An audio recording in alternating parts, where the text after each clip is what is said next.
You guys are probably just as excited about the XM5 as I am. I'm going to be making an unboxing video soon on this channel. I'm going to be making some vlogging tests. I'm going to be doing street photography with the XM5. I'm going to test everything on this camera. I think it's the perfect camera for content creators. If you want to film yourself, you need a flippy screen, but you also want to do street photography or skateboarding photography. You know, it's probably not the best for wildlife. So this was filmed on the XE4. The XE4 is a little better for wildlife because it's got a viewfinder. It's a little better for a photographer than the XM5. But for a videographer, the XM5 is much better. It's got basically the same video settings as the XS20 or the XT5, the XH2. Really good video specs, flippy screen for $800. This is the best deal on any camera I've ever seen when it comes to the specs you see on this camera. All right, so all the photos in this video are done on the XE4, but they have the same sensor. The XE4 has the same sensor as the XM5, and I'll have videos out soon with photos from the XM5. So the sensor that it uses is the same sensor from the XS10, the XT4.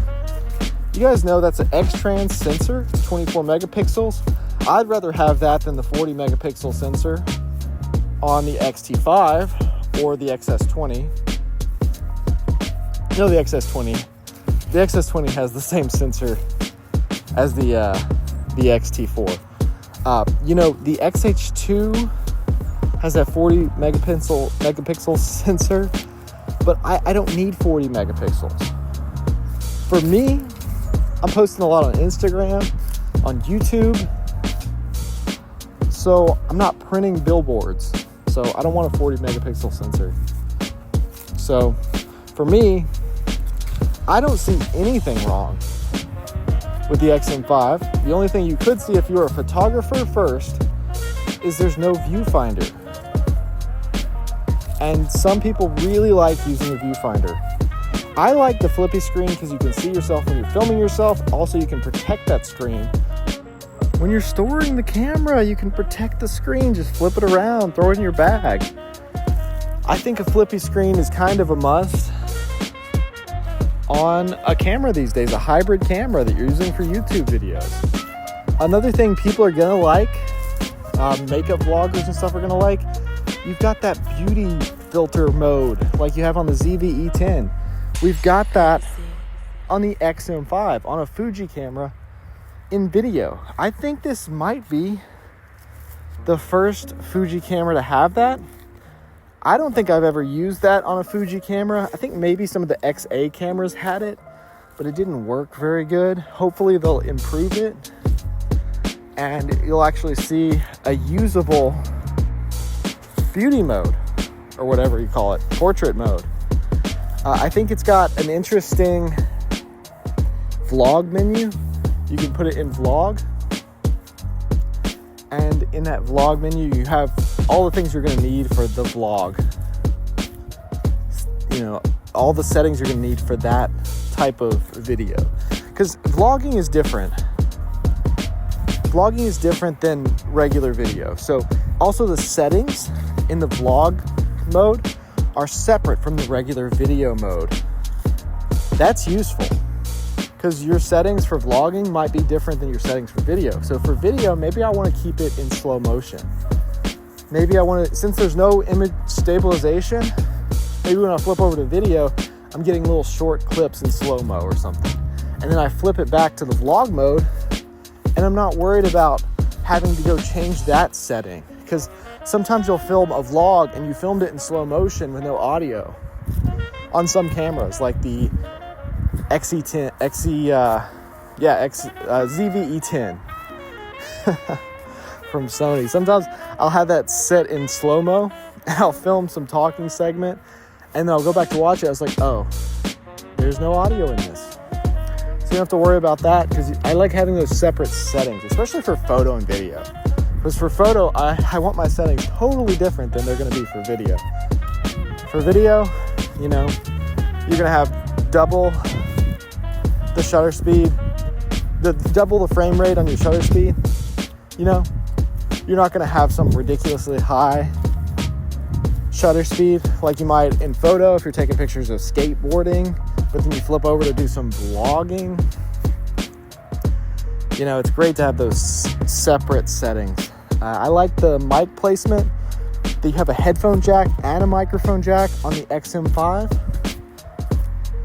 You didn't have that on the XE4. I have several videos on the XE4, but I can't remember if it even had a mic jack.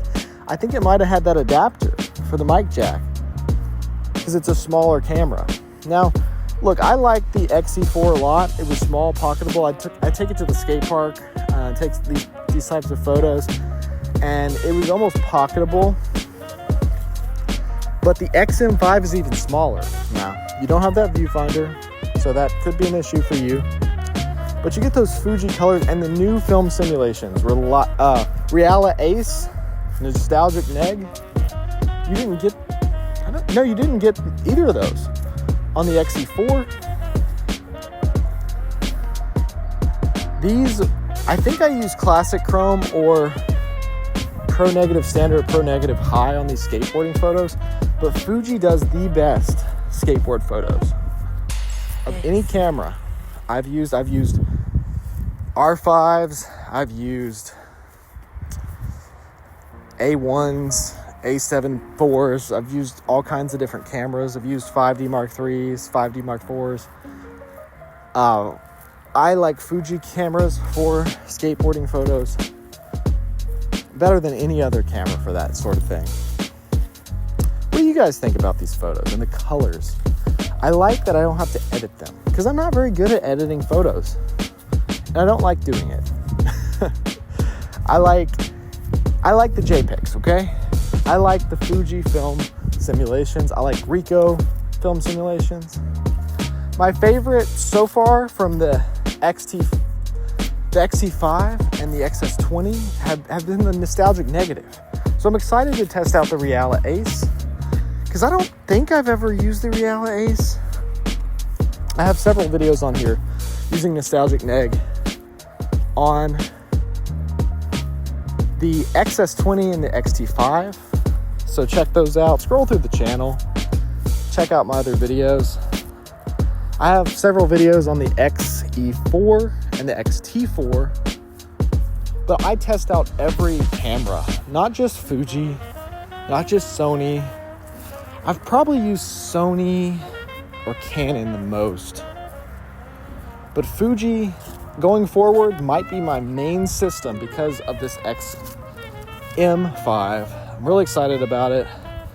Check out my other channel, Michael Relevant. That's my main channel where I have skateboarding content. I use Canon, Sony right now, but I'm about to switch over and start using Fuji on that channel because of this camera. I have an X-T2 that I use occasionally on there still. I like the Viltrox 13mm 1.4 with that for my skateboarding videos. I also like that TT Artisans 27mm if you want to make it more pocketable. I really like the, is 7 Artisans or TT Artisans 7.5mm, either of those. That's what I used for a lot of those skateboarding photos. I really like the cheapest telephoto lens, the 50 to 230. A lot of these photos, a lot of the photos on here are the 50 to 230. All these through here.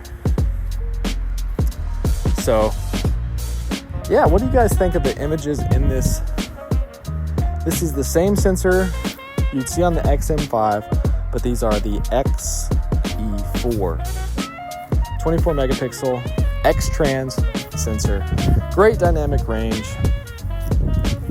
I don't really have anything bad to say about that sensor. I think that's my favorite Fuji sensor because I don't really need 40 megapixels. So the only real telephoto lenses I was using was that 50 to 230, and then an FD lens that went up to 300 millimeter, 60 to 300 millimeter FD lens from Canon, adapted. And you can see how sharp these images are. Fuji lenses are real sharp. Sensors, great at capturing a lot of detail. So yeah, let me know in the comment section below what you guys think. Are you excited about the XM5? What are you excited about? Do you prefer Ricoh colors or Fuji colors or Canon? What's your system, your preferred system? What's your favorite? I like the shadows on that deer. I haven't really taken photos of deer lately. These were a little while ago on the XE4, but I really did enjoy it when I was doing it. I've just gotten every kind of photo of deer and turkey. It gets to the point where it's like, how many bird photos do I have? You know, I'd rather do street photography where everything's different. Like in the city, you get different things when you go out. You don't get the same thing.